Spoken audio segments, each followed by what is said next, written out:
e-learning class organized by Global Concept School Karai. Dear student, in the previous classes we have seen and we have started chapter 7, that is distance formula. Means the name of the chapter is coordinate geometry, in which we have seen the first topic, that was distance formula. हमने distance formula क्या है वो समझा, उसके applications किस तरह के अलग अलग क्वेश्चन सॉल्व किए जा सकते हैं, कोऑर्डिनेट का टाइप पता किया जा सकता है, ट्रायंगल का टाइप पता किया जा सकता है, मिसिंग कोऑर्डिनेट निकाला जा सकता है. This was the applications of distance formula. Today we are going to start the second topic of this chapter, that is section formula. Section formula ये आपके सिलेबस की अगर हम बात करें तो आई थिंक लास्ट टॉपिक होगा, क्योंकि जो थर्ड टॉपिक है 7.3 एक्सरसाइज में वो अभी सीबीएसई ने इस सत्र के लिए रिमूव कर दिया है. So we are not going to discuss that. तो let's see what is the second topic of the chapter 7 coordinate geometry. The topic is section formula. समझते हैं ये सेक्शन फॉर्मूला क्या है. सेक्शन फॉर्मूला को समझने के लिए पहले आपको मीनिंग समझना पड़ेगा. The word section. Section means what. अगर किसी स्कूल में क्लास 10th में 100 एडमिशंस हैं तो क्या करेगी वो school? What the school will do? Definitely they will divide और just distribute the student in number of sections. Section का मतलब ये होता है एक बड़ी चीज को किसी ग्रुप में बांटना. तो वो जो एक होल है उसका जो हिस्सा होता है it is known as section. तो वैसे अगर इस चैप्टर में हम बात करें, suppose I have a line AB, A से लेकर B तक मेरे पास एक स्ट्रेट लाइन है, and if I will plot a point on this line, अगर इस लाइन के ऊपर मैं एक लाइन प्लॉट कर दूं तो ये क्या होगा, इस लाइन AB के अब दो सेक्शन हो जाएंगे. कौन कौन से? A से B तक और B से C तक. अगर आप चॉक से समझे, I have this piece of chalk, if I will break it from any of the point, what will happen? This piece of chalk will divide into two parts. एक बार break करेंगे तो दो पार्ट्स बनेंगे. अगर मैं दो बार ब्रेक कर दूंगा तो I will get 3 points, 3 parts, 3 section you can say. Getting it not? तो यहां पर मैंने एक पॉइंट अगर प्लॉट किया है तो ये लाइन AB जो है दो सेक्शंस में डिवाइड हो चुकी है. अगर मैं एक पॉइंट और यहां पर बना दूं सपोज Q, तो उस केस में ये लाइन AP, PQ और QB 3 पार्ट्स में हो जाएगी. लाइकवाइज जितने पॉइंट्स आप करेंगे उससे एक ज्यादा आपको सेक्शन मिलेगा, उससे ज्यादा एक पॉइंट आपको पार्ट्स ऑफ दैट लाइन मिलेगा. ओके, अब हमारा सिलेबस में दिया है सेक्शन फॉर्मूला.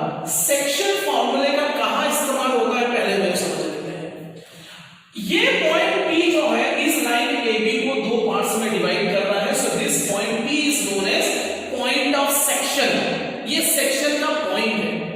अब अगर आपके पास सेक्शन फॉर्मूले का कॉन्सेप्ट है, अगर आपको AB A के कोऑर्डिनेट्स दे दिए जाए, B के कोऑर्डिनेट्स दे दिए जाए और पॉइंट P जो है वो इस AB को किस रेशो में डिवाइड कर रहा है. रेशो आप समझ रहे हैं? थोड़ा सा एक एग्जांपल समझते हैं रेशो को. सपोज हमारे पास एक लाइन है PQ और मैंने यहां पर एक पॉइंट बनाया सपोज R, और यहां पर है 1 2 3 पार्ट्स, और यहां पर है 1 2 3 1 2 3 4 पार्ट्स.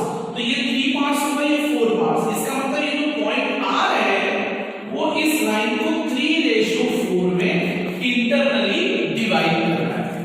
रेशो का मीनिंग समझ में आया? तो definitely when we plot point on any of the straight line we will get a ratio. यहां पर हम रेशो को M1 रेशो M2 नाम देंगे. जैसे यहां पर क्या था 3:4, तो M1 हो गया 3, M2 हो गया 4. उसी तरह से यहां पर हमने दिया है M1 रेशो M2 जो कि अभी अननोन है. Get it? So using distance formula, पहले डिस्टेंस फॉर्मूले की एप्लीकेशन समझ लेते हैं. अगर हमारे पास डिस्टेंस फॉर्मूला का कांसेप्ट है और हमें दोनों एंड पॉइंट्स के अगर कोऑर्डिनेट्स दिए, एंड पॉइंट मतलब जहां पर लाइन ओवर हो रही है, जो एंड पॉइंट्स के कोऑर्डिनेट्स दिए हैं, so using distance section formula आप इस पॉइंट ऑफ सेक्शन के जो कोऑर्डिनेट्स है पता कर सकते हैं. नंबर 1, अगर एंड पॉइंट्स के कोऑर्डिनेट्स दिए हो, रेशो दिया हुआ हो कि ये पॉइंट इस लाइन को किस रेशो में डिवाइड कर रहा है, so with the help of this section formula आप इस पॉइंट ऑफ सेक्शन के कोऑर्डिनेट्स पता कर सकते हैं. दूसरा, अगर आपको एंड पॉइंट्स के कोऑर्डिनेट्स दिए हुए हो, पॉइंट ऑफ सेक्शन जो है उसके भी कोऑर्डिनेट्स दिए हो, तो आप रेशो भी पता कर सकते हैं. पॉइंट के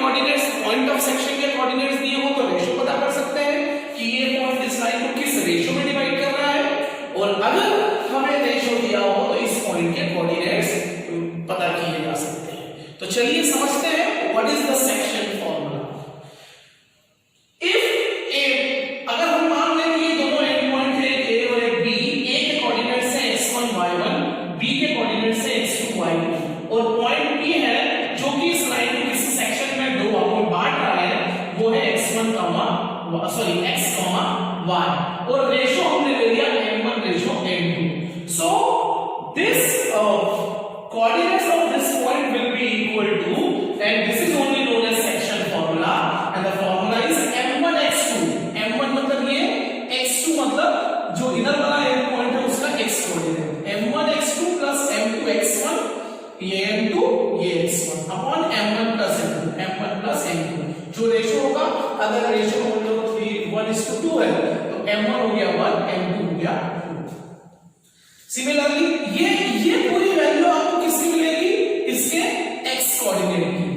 after putting all this value जो भी आंसर आएगा वो इस पॉइंट P का x कोऑर्डिनेट होगा, comma you know that every point will on Cartesian plane in the form of ordered pair. Ordered pair में पहला x कोऑर्डिनेट होता है, दूसरा y कोऑर्डिनेट। अब उसके बाद देखिए आप वही m1 y2 plus m2 y1 upon m1 plus m2, यहां से सॉल्व करके जो वैल्यू मिलेगी that will be the y coordinate of this point P।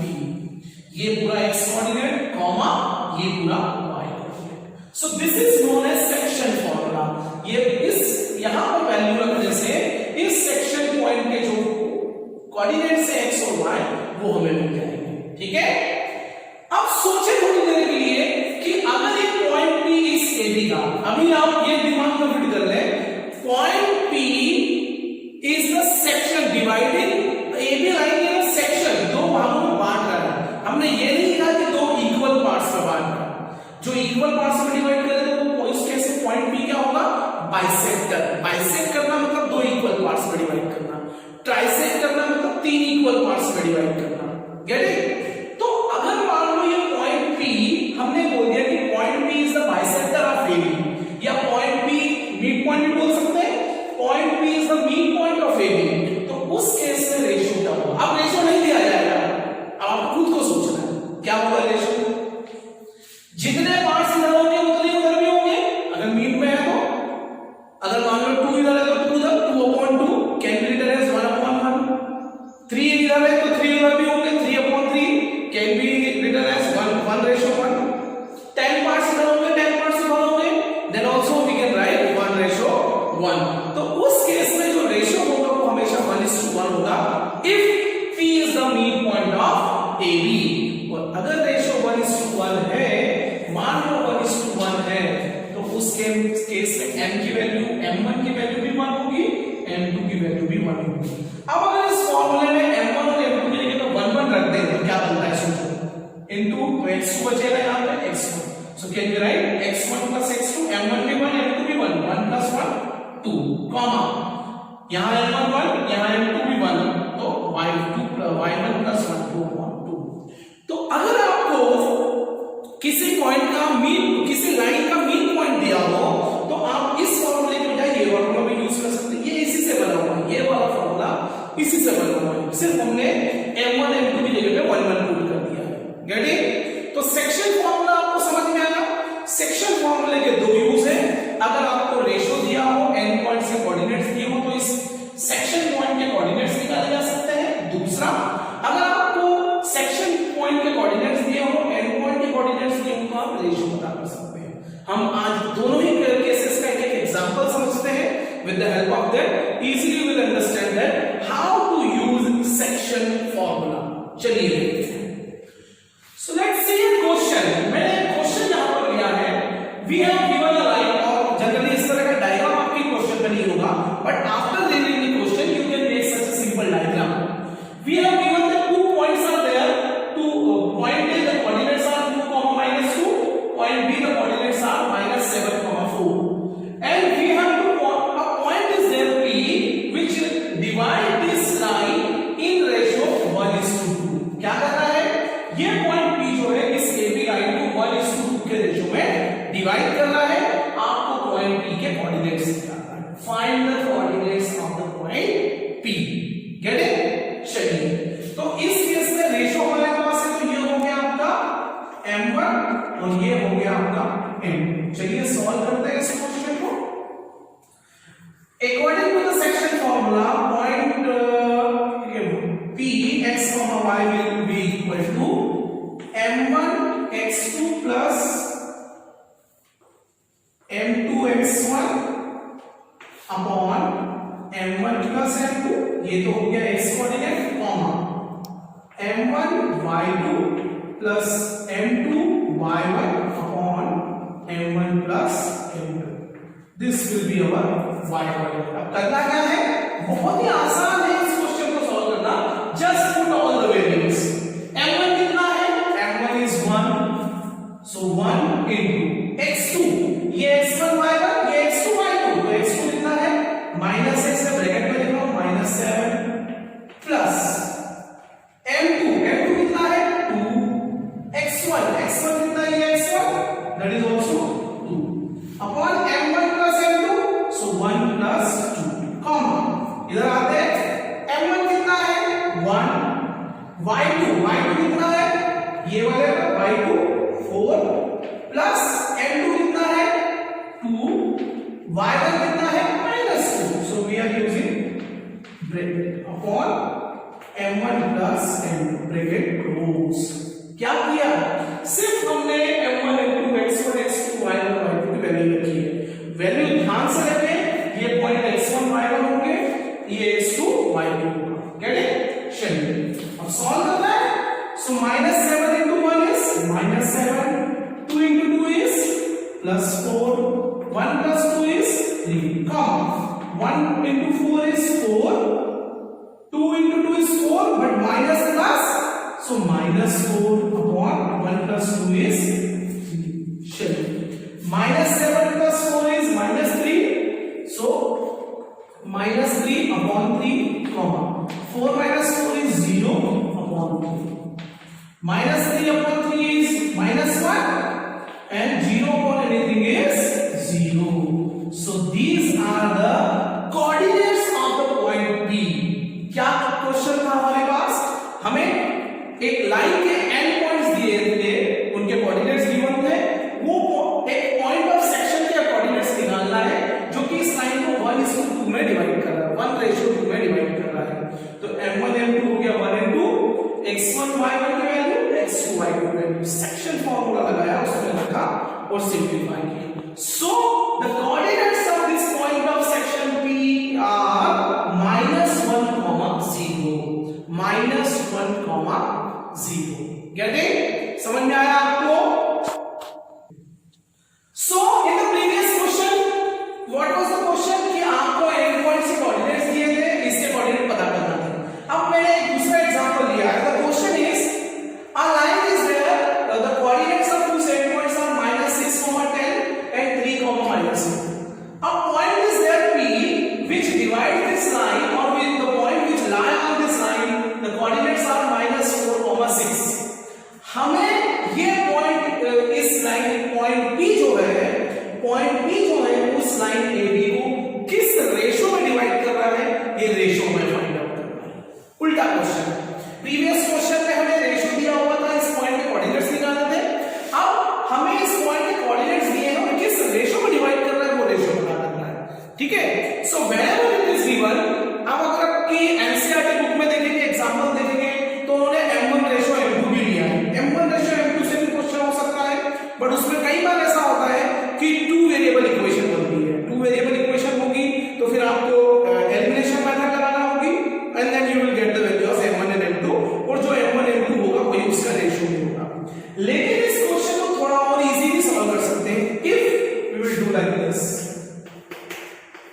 Let the ratio be k/1।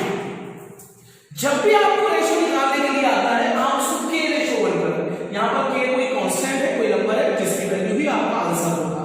So let the ratio be k/1। क्यों मैं बोल रहा हूं ऐसा? क्योंकि किसी भी रेशो को k अपॉन में 1 लिखा जा सकता है, जैसे कि 5/3। अब 5/3 के अपॉन में अगर मैं 1 लिखूंगा, then also answer will be 5/3। इस क्वेश्चन का आंसर आने के बाद मैं फिर और इस चीज को क्लियर करूंगा कि why we can take k/1। चलिए हमने ले लिया k ratio 1. Now using section formula.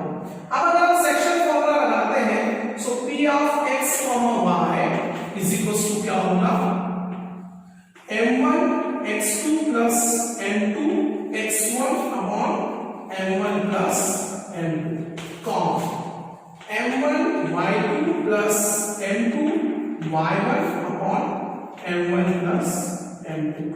As you can see, I always in all the question I try to write a formula.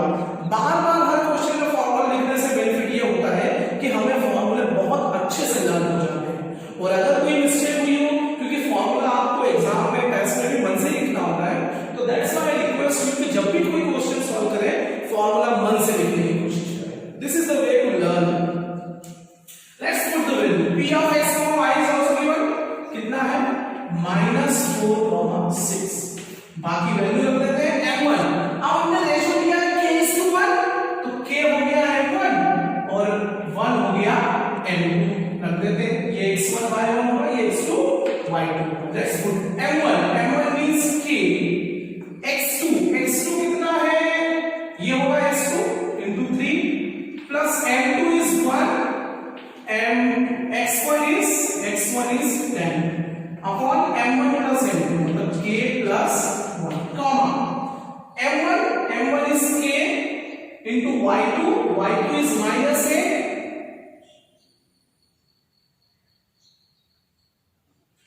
mistake we have committed here. Yes, m1 x2 plus m2 x1 is not 10, it is actually -6. ये ध्यान रखना है आपको. अगर आप एक छोटी सी भी वैल्यू को इधर उधर रख देंगे तो definitely will get the wrong answer.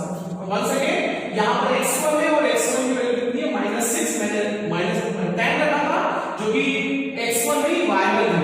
Correct is -6. Okay, now m1 is k, y2 is -8 plus m2 is 1 and y1 is 10 upon m1 plus m1 कितना है? k and m2 is 1. Okay, solve करते हैं. p of minus ये चल रहा है आपका -4,6 is equal to k into 3 is 3k, -6 into 1 -6 plus is -6 only upon k plus 1 comma k into -8 is -8k, 1 into 10 is +10 upon k plus 1. Now see student, look here, बहुत आसान है.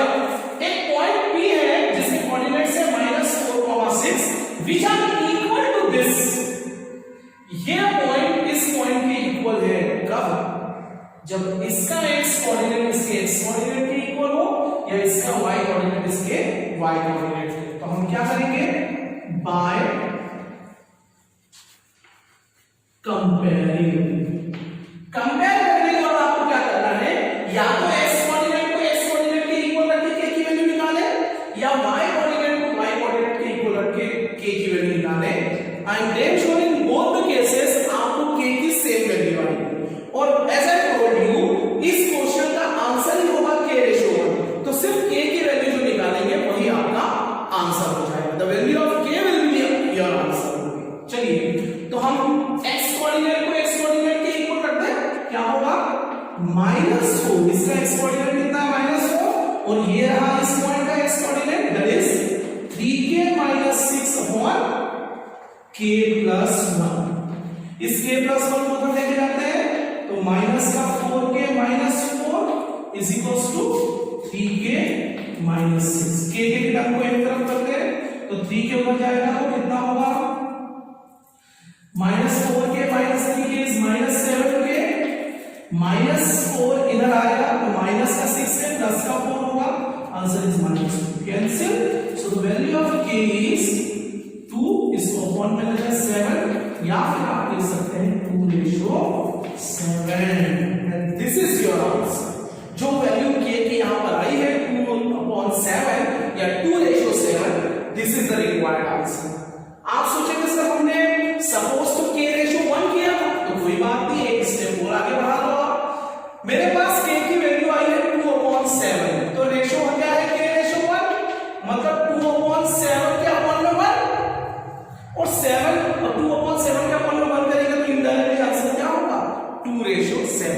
ये benefit है कि अगर आप k रेशियो 1 से अगर इस क्वेश्चन को करते हैं तो आप एक सिंगल वेरिएबल में लीनियर इक्वेशन बना के आंसर निकाल सकते हैं. Whatever the value of k in this solution will be the ratio for this given question. Okay, this is all about for today's class. I hope कि आपको इस section फॉर्मूले में बड़ा मजा आया होगा. अब कुछ क्वेश्चंस मैं आपको दे रहा हूं in the form of worksheet. Please try to solve it. और अगर कोई डाउट है तो आप डाउट क्लियरिंग डे के दिन डाउट क्लियरिंग क्लासेस में अपने डाउट्स मुझे भेज सकते हैं on my WhatsApp number. And please send the notes regularly. जो लोग स्टूडेंट भेज रहे हैं I really appreciate their efforts. और जो लोग नहीं भेज रहे हैं उनसे एक रिक्वेस्ट है कि please send your notes. Thank you.